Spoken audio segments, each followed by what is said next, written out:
Pai do Senhor, meus irmãos, estamos felizes, estaremos estudando mais uma lição. A lição 8 da Revista dos Jovens tem o título A Tentação de Fugir do Julgamento de Deus. O tema da lição, o perigo das tentações, as orientações da Palavra de Deus de como resistir e ter uma vida vitoriosa, revista comentada pelo pastor Alexandre Coelho.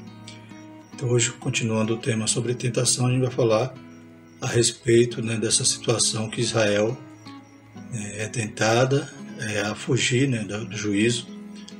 Deus já havia decretado ali o juízo, eles ainda tinham oportunidade de se arrependerem, de se converterem, até mesmo alcançar a graça, a misericórdia de Deus.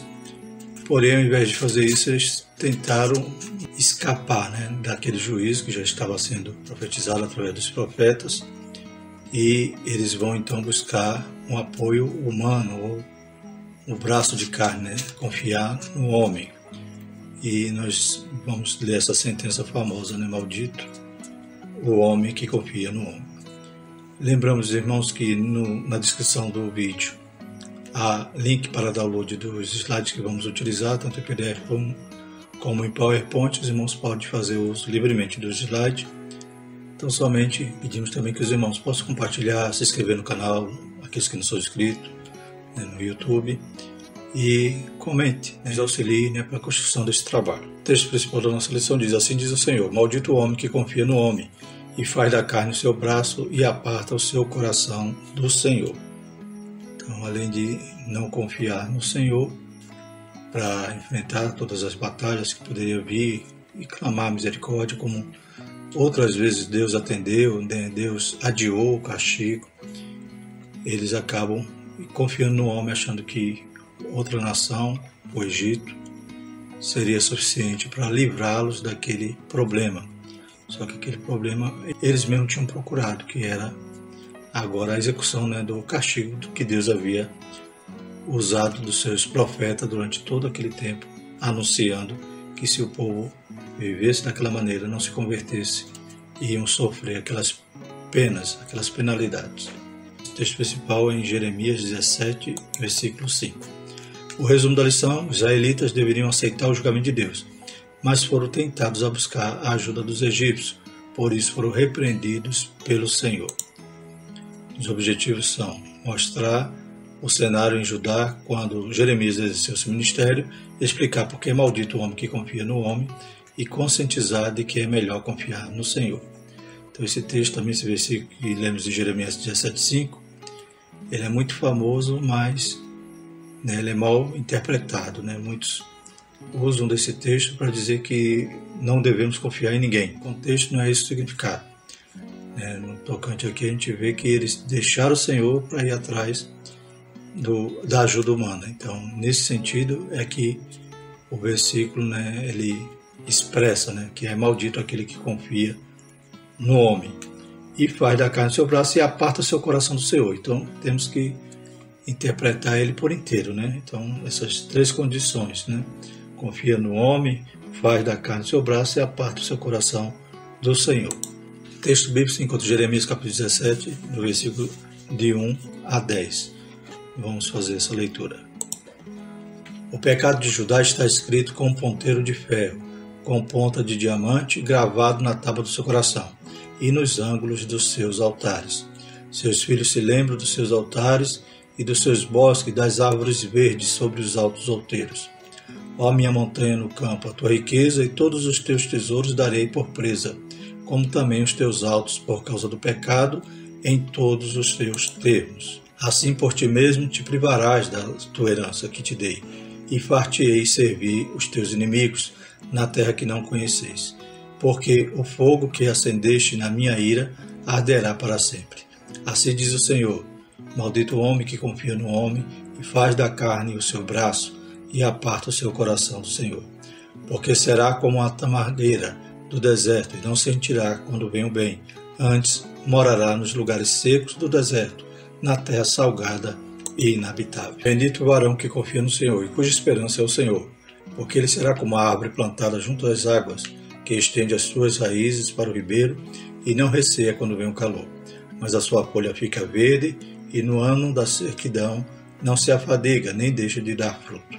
Enganoso é o coração, mais do que todas as coisas, e perverso. Quem o conhecerá? Eu, Senhor, esquadrinho o coração. Eu provo os pensamentos, e isso para dar a cada um segundo os seus caminhos e segundo o fruto das suas ações. A introdução diz o seguinte, irmão, na lição deste domingo veremos que Jeremias, um dos profetas de Israel, exorta o povo mostrando o perigo de se abandonar ao Senhor e ceder à tentação de pedir ajuda aos homens. Vemos que o povo de Israel tentou fugir do julgamento de Deus por seus pecados, imaginando que o estava por vir. Era somente uma nação tentando subjugá-lo. Mesmo o Altíssimo, tendo-os advertido, eles seguiram o seu caminho, pagando o preço determinado pelo Senhor. Então a gente sabe que os profetas sempre avisavam, né?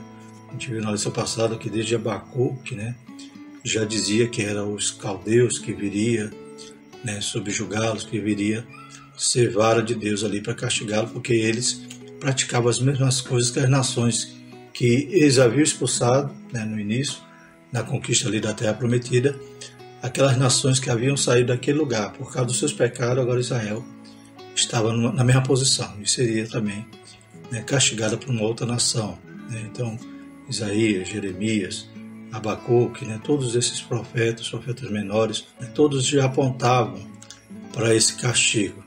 E eles tentaram arrumar a saída, né, daquele problema que estava chegando, pensando que com o braço eles poderiam resolver, com a força do braço. E enquanto Jeremias, no seu ministério, avisava durante todo o seu ministério, né, desde a sua mocidade, muitos profetas falsos se levantavam e zombavam de Jeremias, como por exemplo, Ananias, né? Quando Jeremias demonstra ali, coloca aquele jugo de madeira no seu ombro e começa a dizer, né, se vocês aceitarem, né, o castigo, se vocês realmente obedecerem à Babilônia, pois eles estão vindo subjugar-nos, né, então o fardo será mais suave, né, será esse jugo de madeira. Aí vem Ananias, quebra tudo ali. Aí Jeremias diz, agora o jugo vai ser de ferro, né? Já que vocês não quiseram aceitar, né, um castigo mais suave, né, virá então coisas mais terríveis sobre vós. Então a gente percebe que Deus sempre avisando, Deus dando oportunidade para o povo se arrepender. Mas eles não deram ouvido e, pelo contrário, foram tentados a escapar do castigo de Deus, né, usando um subterfúgio humano, né, um exército ali que eles acreditavam que poderia abater o seu inimigo, a Babilônia. Primeiro tópico, o cenário em Judá, né? Então temos essa imagem de Jeremias ali, né, apontando ali os pecados de Ezequias, né? Então os reis, né, alguns reis ouviam Jeremias, né, ficavam com medo, ficavam temerosos, mas às vezes temia mais a opinião dos príncipes, né, dos principais ali de Judá, e acabava cedendo à vontade deles. Outros eram mais rebeldes, né, como Joaquim, por exemplo, quando é lido ali o rolo que Deus manda Jeremias escrever e que fosse lido ali na porta do templo. Depois aquele rolo é levado até o rei vai e corta com canivete, né, a palavra do Senhor e queima no fogo. Então, outros eram mais rebeldes, né, mas Ezequias ainda ouvia, mas infelizmente não obedeceu e foi duramente castigado no final, né. Ele viu seus filhos sendo mortos, depois teve os olhos vazados e foi levado ao cativeiro, preso. Então, esse que era um pouco mais temente, infelizmente, não obedeceu e dava ouvido aos seus conselheiros. Primeiro tópico, Jeremias e seu ministério. Jeremias é conhecido como profeta chorão, e essa designação não se dá por acaso. Ele viveu e profetizou nos últimos dias de Judá, né? Enquanto muitos profetas anteriores a ele apenas prenunciava, né, o que haveria de acontecer, Jeremias anunciava e viu o cumprimento da sua profecia. E por isso, inclusive, que tem o livro de Lamentações, né, ele ali descrevendo todo aquele sofrimento que o povo passava e ele também passava. Por isso, talvez era chamado profeta chorão, como diz aqui em Jeremias 9:1. Se minha cabeça se tornasse em águas e os meus olhos numa fonte de lágrimas, então choraria de dia e de noite os mortos da filha do meu povo. Então ele presenciou, né, todo esse castigo sobrevindo sobre a sua nação. Mesmo sendo chamado para o ministério profético, ainda jovem, teve a maturidade e a ousadia de proclamar a palavra de Deus para o seu povo, ainda que fosse mal visto e injustiçado. Ele chegou a ser levado ao Egito forçadamente, mas manteve a sua postura de obediência a Deus, né? Então isso aqui já acontece no final, né? Depois que Judá cai, que Jerusalém cai, então acontece esse desfecho na vida de Jeremias, que ele é levado, forçado para o Egito. Sua profecia traz um tom moderado, atingido pelo pesar de quem viu seu próprio povo em desobediência constante. Então, Lamentações, a gente vê muito disso. Lá em Lamentações 1:8 tem: Jerusalém gravemente pecou, por isso se fez errante. Todos os que a honravam a desprezaram, porque viram a sua nudez. Ela também suspira e volta para trás. Né? Então, além de Jeremias ter visto a situação com Israel após, né, o ser destruída, né, Samaria ser destruída ali pelos assírios, então Jeremias sabia que ia acontecer algo semelhante com Judá.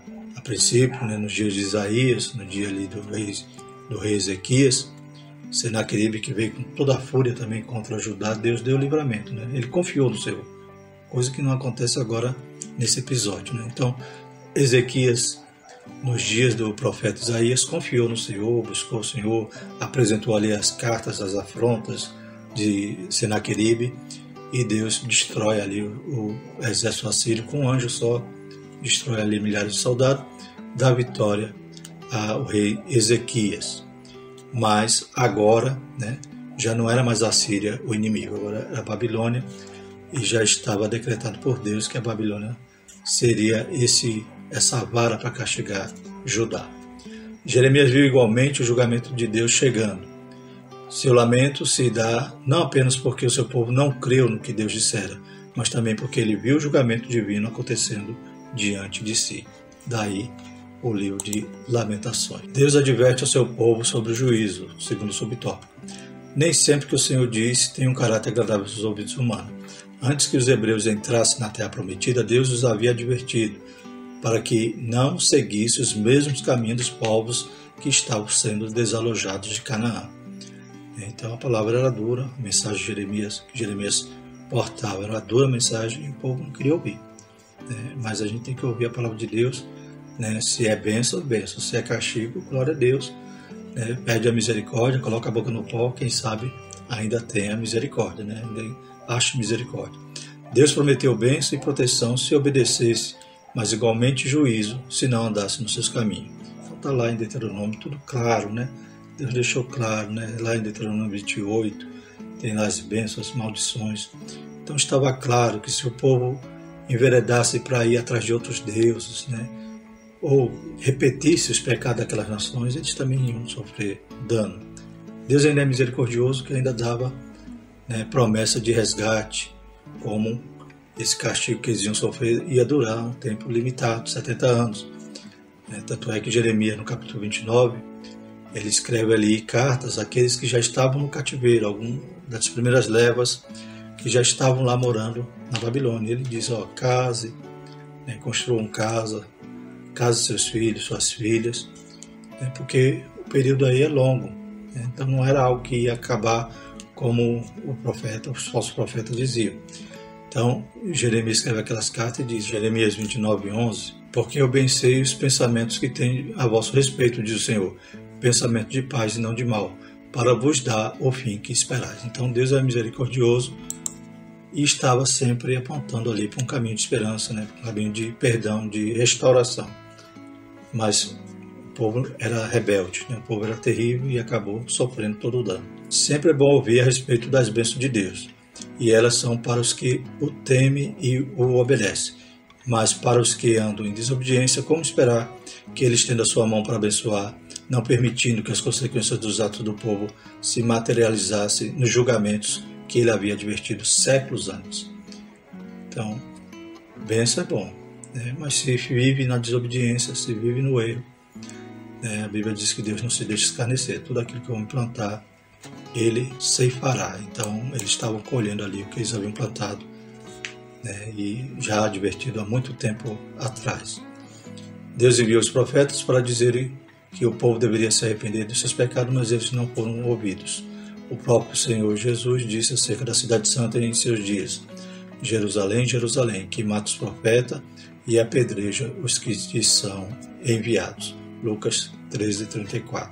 Terceiro subtópico, a busca pela ajuda dos egípcios. Quando o povo de Deus se viu na iminência do julgamento divino por meio dos babilônios, tentaram buscar ajuda com outra nação. Isaías comenta: ai dos que descem ao Egito a buscar socorro e se estribam em cavalos. Tem confiança em carros, porque são muitos, e nos cavaleiros, porque são poderosíssimos. E não atentam para o Santo de Israel, e não buscam o Senhor. Isaías 31:1. Então, essa condição de Israel, né, na sua desobediência, e buscar auxílio humano. Em vez de se arrepender, né, de clamar a Deus, de pedir a misericórdia, ia buscar auxílio humano. A gente vê isso também na vida do rei Asa. Ele teve vitórias com o Senhor. 2 Crônicas, capítulo 15, versículo 2, diz o seguinte: saiu ao encontro de Asa e disse: ouve-me, Asa, e todo Judá e Benjamim, o Senhor está convosco, enquanto vós estáis com ele.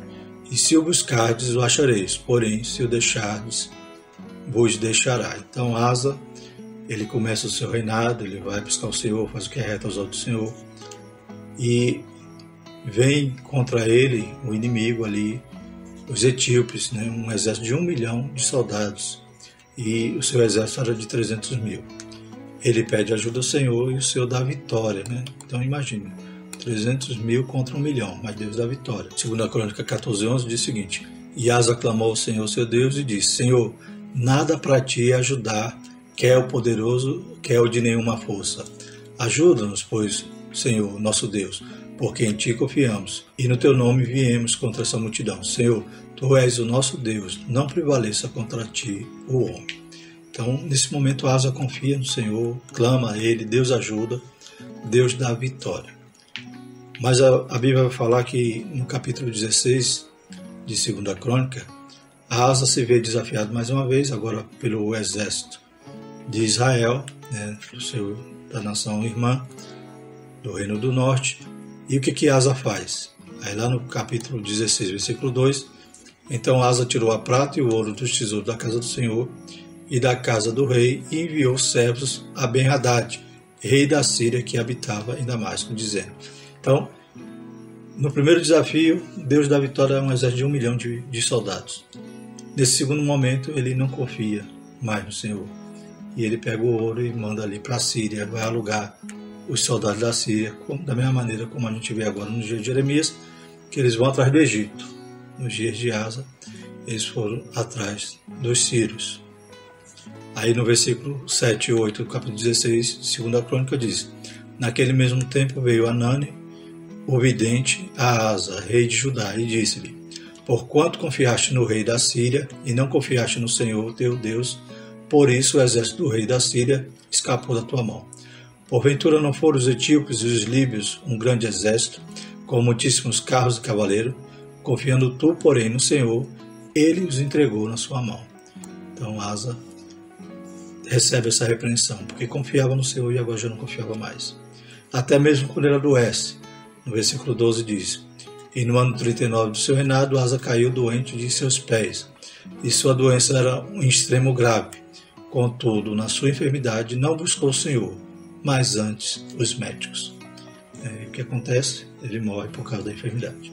Então a gente vê que Judá, né, estava sempre incorrendo nesse erro, né? Anos atrás, no reinado de Asa, e agora mais uma vez, eles em vez de confiar no Senhor, vai confiar agora no Egito. Na ótica dos hebreus, o Egito era uma opção militar que certamente poderia fazer frente à Babilônia. Já que Deus se tornara um opositor, os hebreus buscariam a ajuda dos homens. Já pensou, irmão? Tentar empatar Deus operar. Se Deus operar, quem pode impedir? E, como o pastor diz, né? Se Deus é por nós, quem será contra nós? Agora, se Deus é contra nós, quem será por nós? Então não tinha como eles enfrentar ali o julgamento de Deus. E por que os hebreus resistiram à Babilônia? Eles não viam a investida babilônica como julgamento de Deus, mas sim como uma interferência na soberania que possuíam como nação. Então eles nunca imaginavam que eles seriam completamente destruídos, como aconteceu ali em Jerusalém. Inclusive o templo, né, ainda havia ali o templo que Salomão havia construído, com toda aquela pompa, com todo aquele esplendor. E os sacerdotes da época, enterrados nos seus pecados, e eles costumavam dizer templo do Senhor, ou seja, Enquanto o templo do Senhor estivesse ali, eles acreditavam que nunca aquela cidade cairia, nunca aquela cidade seria destruída. Mas Deus ia castigá-los, né? Deus já havia avisado. E não só ia destruir Jerusalém, como o templo também. Nos dias também ali da Babilônia não ficou pedra sobre pedra, né? Então não adiantava de se confiarem apenas num monumento, né? Ou num objeto que eles acreditavam que seria ali a sua proteção. A verdadeira proteção estaria em se arrependerem, se humilharem e, né, deixar os seus pecados, né, se converterem a Deus. O reino vizinho, Israel, por causa dos seus pecados, já havia sido subjugado pelos assírios. Faltava a Israel o seu devido castigo. No caso aqui, irmãos, vamos fazer essa ressalva, né, que seria, faltava a Judá o seu devido castigo. E como retardar o que Deus já havia dito que faria, tentando buscar ajuda nos povos vizinhos. Então, isso não era a solução, né? A gente vê que nos dias também de Josias, o rei que antecede, né, esses últimos reis, Josias ele se arrependeu, Josias buscou o Senhor, Josias viu que os castigos que estavam escritos já eram iminentes. E Deus então adiou o castigo nos dias de Josias. Então, o arrependimento sincero, né? Se o povo tivesse arrependido, talvez eles conseguiam também até adiar ou ficarem ainda em Judá, sendo apenas vassalo da Babilônia. Mas eles não aceitaram isso e foram atrás de uma solução, né, humana, né? Então, às vezes a gente não quer aceitar a vontade de Deus na nossa vida e a gente quer dar um jeitinho. E nunca vai dar certo. Então, no dia de Josias, o que aconteceu? A Bíblia fala que, né, o sacerdote encontra ali o livro da lei, né, enquanto estão fazendo ali as reformas, né? Josias foi um rei que fez muitas reformas, tanto físicas no templo, como espirituais na nação. E quando eles encontram o livro da lei, né, eles ficam pasmam ali com o que estava escrito em relação a exatamente essa situação, que o castigo viria. E ele então pede para consultar uma profetisa, Uda. E a resposta vem o seguinte, lá no capítulo de 2 Crônica, capítulo 34, versículo 24 a 28. Assim diz o Senhor, eis que trarei mal sobre este lugar e sobre os seus habitantes, a saber, todas as maldições que estão escritas no livro que se leu perante o rei de Judá. Porque me deixaram e queimaram incenso perante outros deuses, para me provocarem a ira com todas as obras das suas mãos. Portanto, o meu furor se derramou sobre este lugar, e não se apagará. Porém, ao rei de Judá, que vos enviou a consultar ao Senhor, assim lhe direi.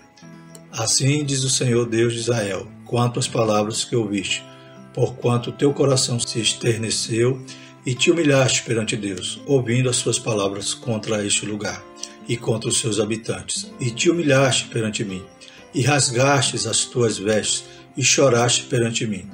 Também eu te ouvi, diz o Senhor, eis que te reunirei a teus pais, e tu serás recolhido ao teu sepulcro em paz.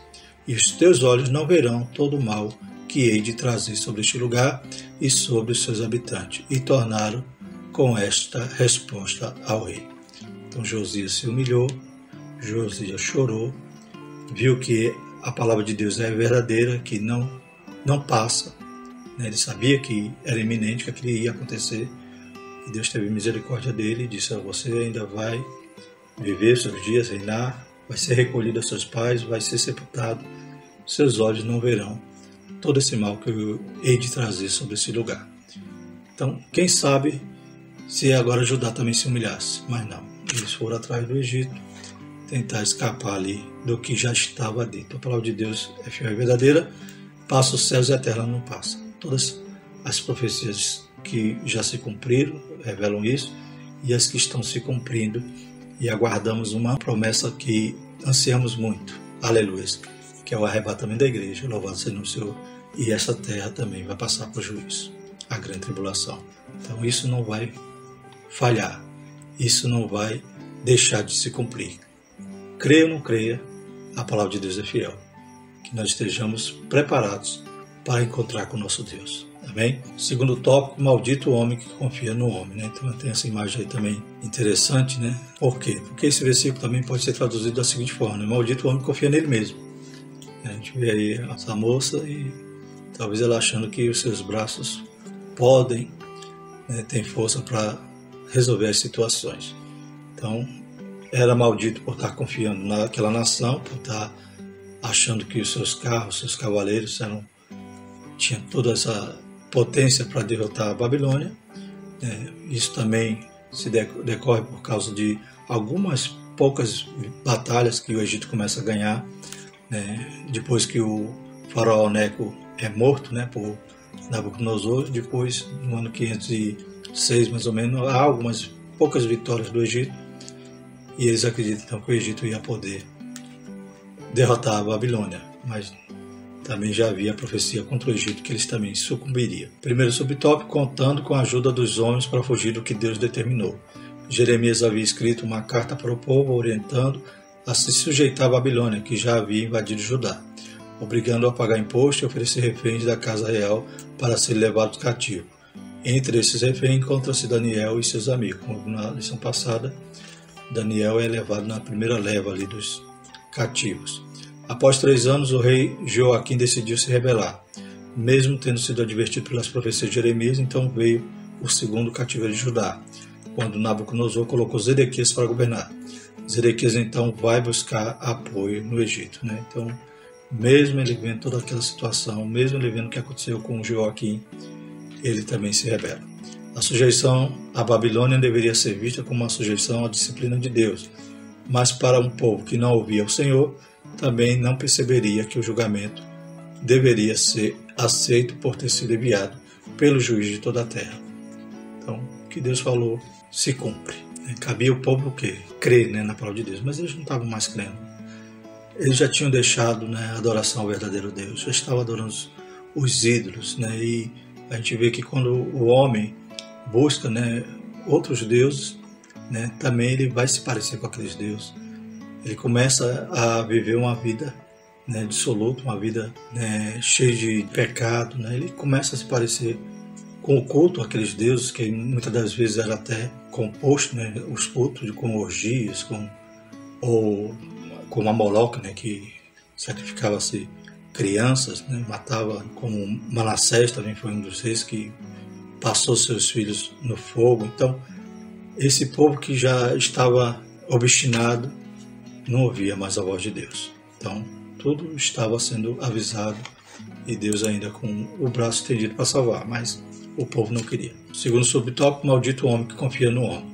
Deus usa Jeremias e diz: assim diz o Senhor, maldito o homem que confia no homem e faz da carne o seu braço e aparta o seu coração do Senhor. Esse versículo é bem claro: maldito aquele que precisa passar pela disciplina de Deus, mas busca ajuda em recursos e capacidades humanas para fugir do julgamento divino, né? Então o coração já se apartou do Senhor e agora ele vai buscar um subterfúgio, uma saída, uma solução carnal. O Todo-Poderoso julgaria Israel de forma ainda mais grave e o Egito seria derrotado também. Eles não seriam malditos somente por desobedecerem a Deus, mas por buscar auxílio em pessoas de carne e osso, contando com os exércitos e carros de combate que seriam inócuos ao que Deus já havia determinado. A palavra maldito traz a ideia de uma pessoa que foi alcançada por uma maldição, em dias nos quais as pessoas só querem ouvir palavras de bênção e nenhuma reprimenda por seus pecados. Maldito é uma palavra que fere os ouvidos, mas que espelha a realidade como Deus enxerga o pecado. Então, como é terrível viver uma vida de pecado, viver uma vida, né, distante de Deus. Como é terrível, porque você não é abençoado. Se não é abençoado, só tem outro caminho: ser amaldiçoado. Então, essa palavra que é pesada, maldito, né, muitas das vezes é o caminho que nós estamos trilhando, como diz a palavra do Senhor: há caminhos que parecem bons para o homem, mas no final é caminho de morte. Terceiro subtópico, para se afastar do Senhor. Não bastava desobedecer ao Senhor e depositar sua confiança nos homens, os israelitas ainda se afastaram de Deus. É curioso como as pessoas vivem de abismo em abismo, de glória em glória, né? Ou está na bênção, aleluia, na presença do Senhor, está cada vez mais se afundando. Os habitantes de Judá deveriam aceitar o cativeiro como um ato de misericórdia divina, mas se distanciaram do Senhor. Eles não somente rejeitaram os mandamentos de Deus, mas também o seu juízo. Então, nem queriam obedecer e nem sequer, diante do juízo, se humilharam, se arrependeram, choraram, né? Rasgaram as vestes, não.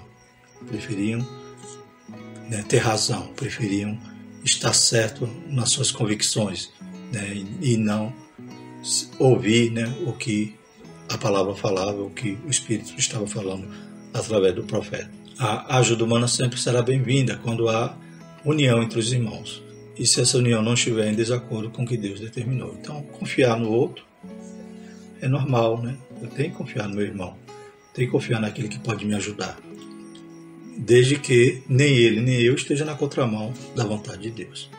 Então, o versículo não está dizendo que é para não confiar em homem nenhum. Isso aí é uma má interpretação. O versículo está dizendo não confiar nessa situação em que tanto aquele como o seu auxiliar, o seu socorro estão, né, contrário à vontade de Deus. Mas no caso dos hebreus, que já haviam perdido a proteção divina, aquela confiança não apenas ia contra o que o Todo-Poderoso havia determinado, mas acrescentava um juízo ainda maior. Os homens podem ser auxiliadores uns dos outros, mas jamais pode substituir o lugar de Deus para ser a força de outras pessoas, né? Então Deus usa alguém para nos ajudar, mas a gente não pode inverter, né? Trocar aquela ajuda achando que ali substitui a Deus, né? Então a gente tem que vigiar muito, né, nesse período de política, né? Quantos depositam sua confiança no homem, né? Aquele que promete alguma coisa, mas sabe que as promessas são vazias, né? Depois que passa a política ninguém se lembra mais dela. Então confie no Senhor, espere no Senhor, né? Ele sim. Às vezes você deixa de fazer a obra do Senhor para desperdiçar seu tempo sendo um cabo eleitoral, um correligionário, e depositando toda a sua confiança naquele que te promete. Mas vigie, confie no Senhor, que Ele não te frustra. Terceiro tópico, é melhor confiar no Senhor, né? Então a imagem também da criança que se joga, se lança, porque sabe que Deus está amparando, né? Até quando o pai castiga, né?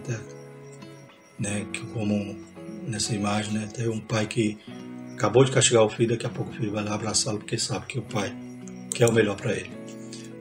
Primeiro subtópico, o coração é enganoso. O interior do ser humano pode abrigar diversos pecados, e entre eles o da rebeldia é um dos principais. Deus sonda o nosso coração e conhece o nosso interior, está lá em Jeremias 17:10. Eu, Senhor, esquadrinho o coração em próprios rins, e isto para dar a cada um segundo os seus caminhos, segundo o fruto das suas ações. Né? Em outra tradução, ele esquadrinha o coração e prova os pensamentos. Né? Nessa tradução mais antiga, a Almeida Corrigida Fiel usou essa expressão, prova os rins. Né? Jeremias nos alerta que nunca devemos confiar uns nos outros? Não. A advertência de Jeremias não é para que deixemos de confiar uns nos outros, mas sim quanto a confiar nos homens como nosso recurso, quando deveríamos confiar em Deus e não nos afastarmos dele.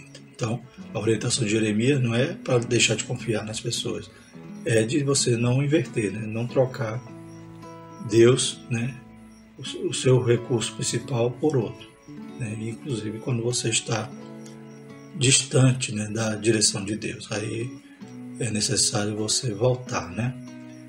Lembrar onde caiu e voltar, se levantar, voltar a praticar as primeiras coisas, voltar ao primeiro amor. Louvado seja o nome do Senhor. Segundo subtópico, aquele que confia no Senhor. Da mesma forma que Deus considera maldito o que se afasta dele e busca auxílio nos homens, como Israel buscou a ajuda do Egito, ele considera bendito aquele que confia nele. Jeremias 17, 7 e 8. Está aqui na nossa lição, que diz: bendito o varão que confia no Senhor e cuja esperança é o Senhor, porque ele será como a árvore plantada junto às águas, que estende suas raízes para o ribeiro e não receia quando vem o calor. Mas a sua folha fica verde e no ano da sequidão não se afadiga, nem deixa de dar fruto. Então Deus o compara a uma árvore que foi plantada junto ao ribeiro das águas. Diferente dos processos naturais em que uma planta nasce e se desenvolve em um determinado terreno, a árvore a qual Deus se refere não nasceu ali. Ela foi colocada, plantada, para crescer e se desenvolver até dar frutos. Sua existência não é um acidente de percurso, uma obra do acaso, mas a concretização do plano de Deus. Então essa árvore, ela foi colocada ali, nesse propósito, próxima à água. E quem confia no Senhor, o Senhor também coloca próximo à fonte de bênção. Louvado seja o nome do Senhor. Ao contrário, né, como a gente viu aqui no versículo de Jeremias, vai falar: porque será como uma tamargueira no deserto, naquele que não confia no Senhor. Na Nova Versão Transformadora diz assim, esse versículo 6, 5 e 6. Assim diz o Senhor: maldito quem confia nas pessoas, que se apoia na força humana e afasta seu coração do Senhor.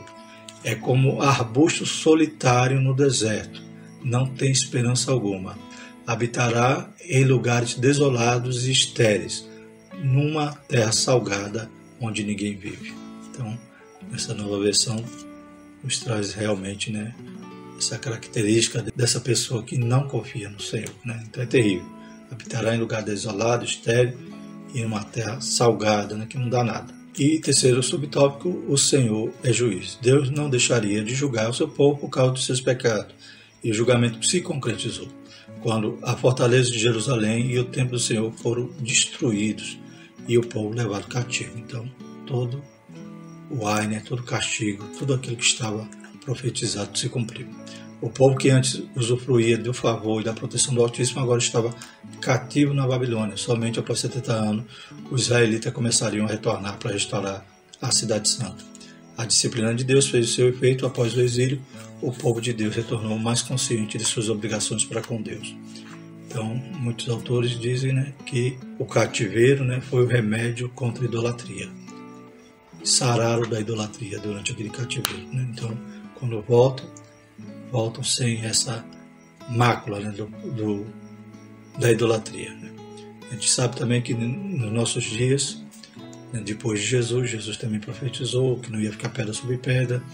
No ano 70, Jerusalém destruída, e desde então, né, Israel vai sendo expulsa da sua terra. E somente agora, né, após o século XIX, o século XX, eles começam a retornar, e em 1948 o Estado de Israel é estabelecido novamente.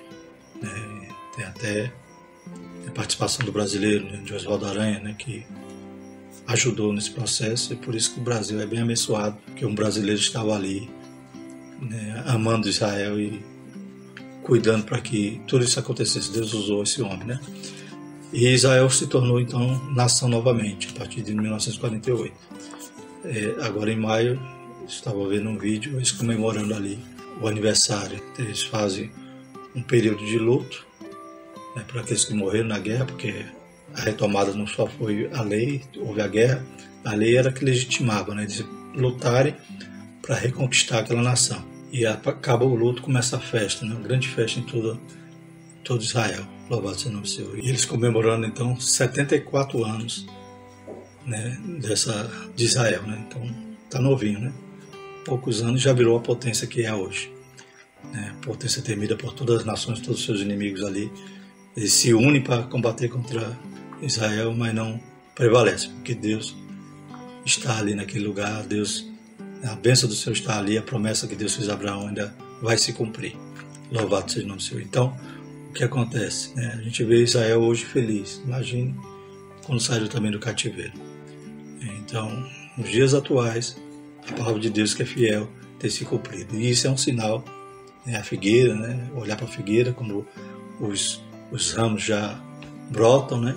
Então, isso é um sinal que a volta de Jesus está próxima, né? Então, a gente tem que ficar vigilante também quanto a isso, né? Então, a palavra de Deus é fiel e verdadeira e se cumpre, né?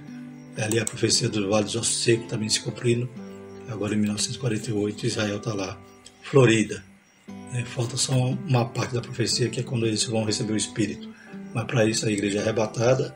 Há o período de tribulação aqui na terra, eles vão sofrer, mas vão se humilhar, clamar a Deus, reconhecer que Jesus era o Messias, e agora eles vão ser renovados e preenchidos ali pelo Espírito de Deus para cumprir a profecia lá dos ossos secos. A carne já se juntou, os ossos já se ligaram, a pele já se formou, só falta se cumprir a parte do Espírito. Então, isso é agora, né? Não estamos falando dos dias de Jeremias, não. Estamos falando dos nossos dias, que a palavra de Deus também está se cumprindo. Concluindo, irmãos, Deus sempre nos adverte por meio de sua palavra a respeito de que devemos e o que não devemos fazer. E mesmo quando permite que as consequências de nosso pecado nos atinjam, Ele espera que acatemos a sua disciplina e aprendamos com ela. Entretanto, quando rejeitamos a sua palavra e seus juízos, buscando apoio em homens mortais para nos afastarmos de Deus, caímos não apenas em tentação, mas também em um juízo ainda mais sério. Então, lembra lá do jugo de madeira? Como o falso profeta lá foi lá e bateu em Jeremias, ele disse, não, agora vai ser o jugo de ferro. Porque Deus tem misericórdia de nós. Quando recebemos a repreensão do Senhor, não desmaiemos, mas recebamos os castigos, o açoite, porque o Pai castiga aquele quem ama. Amém?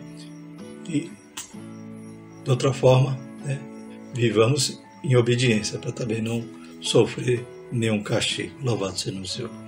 Vamos agradecer ao Senhor. Na próxima lição a gente vai estudar a lição 9, que tem o título Pedras poderiam se tornar pães.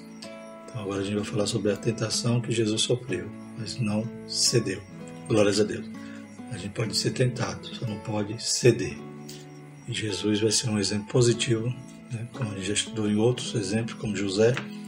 A gente vai ver agora o exemplo do Senhor Jesus, que vamos começar a estudar. Então não é apenas uma lição. Vamos ter mais lições sobre esse tema, sobre a tentação que Jesus sofreu e venceu. Amém? Vamos agradecer ao Senhor, maravilhoso eterno Deus, te louvamos, te agradecemos pela tua palavra, Pai. Nos ajuda, Senhor Jesus, a entendermos, Pai, a termos discernimento. Aleluia. E quando formos, Pai, castigados, possamos nos humilhar. Aleluia. Gemer e chorar aos teus pés, Pai, que é o melhor lugar, aleluia, para o homem estar, confiando em Ti e esperando na Tua graça e na Tua misericórdia. Abençoa cada um, cada jovem, Pai, fortalece. Visita, Pai, neste domingo, cada igreja, na escola dominical, Pai, enchendo, Pai, da Tua unção, da Tua graça, cada professor e cada aluno, em nome de Jesus. Amém. Que a graça do nosso Senhor e o amor de Deus e a comunhão do Espírito Santo seja com todos nós, hoje e para todos sempre. Amém.